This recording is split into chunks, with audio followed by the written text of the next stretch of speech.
Hi, I'm going to shoot a little video of me cleaning a razor clam.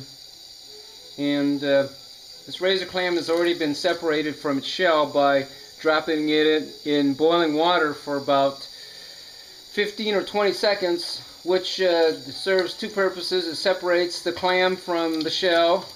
The shell is attached here to the clam and here along the edges too.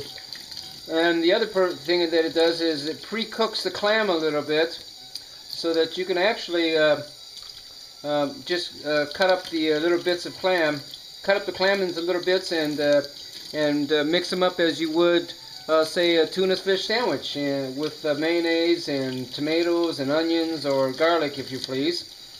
But here, what I want to accomplish here is I would like to accomplish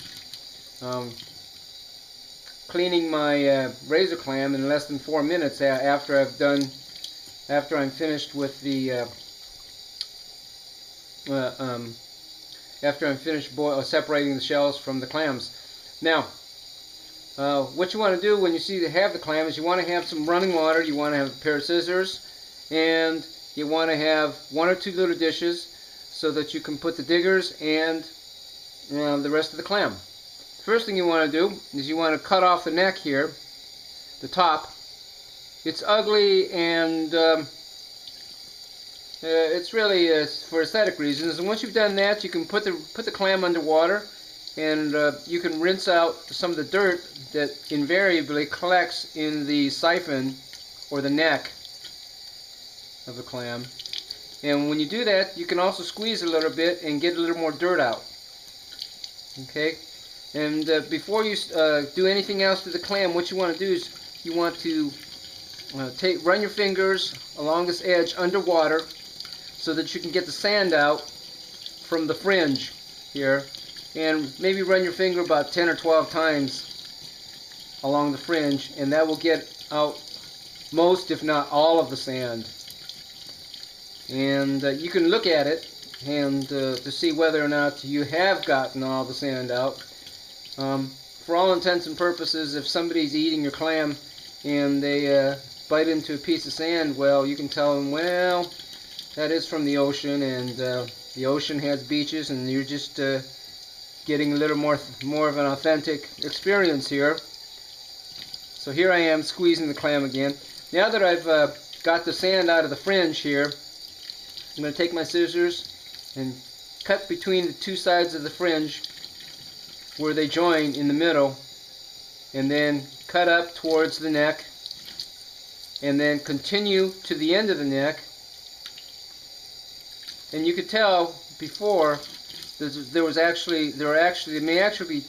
may be able to tell that there are 2 tubes in the neck.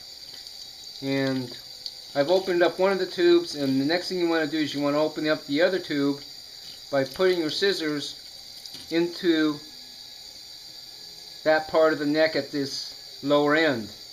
And that way you can get at it with your stream of water and clean up whatever remaining sand you have. Next thing you want to do is you want to cut off the gills, and that you do by just folding the clam out and then using your scissors and cutting along the edge like so.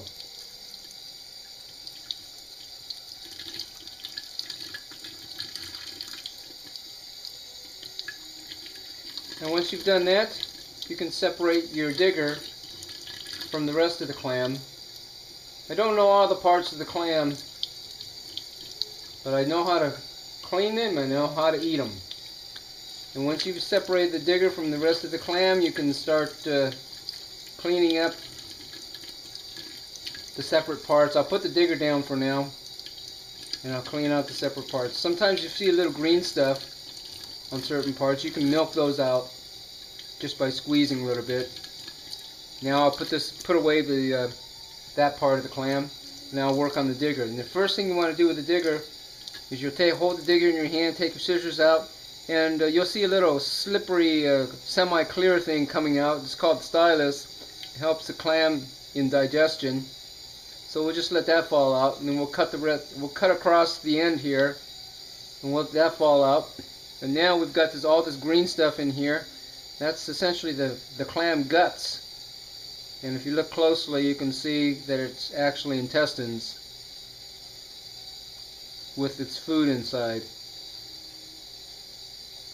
And what we'll try to do here is we'll try to get out as much of the intestine as we can. And we'll just let that drop. You should be careful not to let too much of this into your garbage disposer, because it can clog it up, leading to either an expensive plumber visit, or else a lot of frustration with chemicals and whatnot getting it cleaned. Now what you want to do is you want to take this open end of the clam and cut it again, maybe, if you want, and then go ahead and, if you see a little green streak here, you'll just barely see it. You can see on the end that it leads to a little green dot.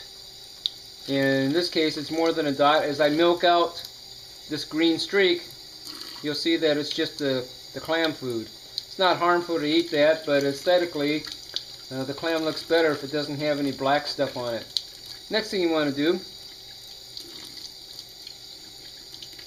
is to just go ahead and cut top the clam and clam foot, and you'll see that this is what looks like a little ear. We'll cut from here to the bottom of the ear there. And now what you want to do, if you look at that, you may see a little bit of a green spot there, and you can probably milk out a tiny little bit of the clam food.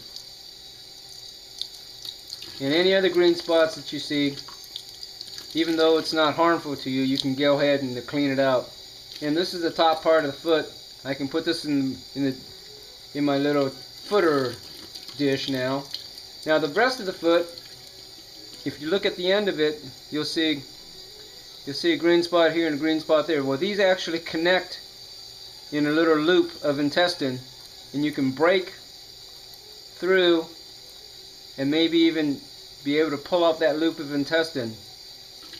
And I didn't do so well here, but nonetheless, once you get out this loop of intestine, you see that there's really not a whole lot else to clean there. That it's just kind of a grayish cream colored tissue, and you can eat that. Okay, we're done. Thank you for watching. Happy clamming.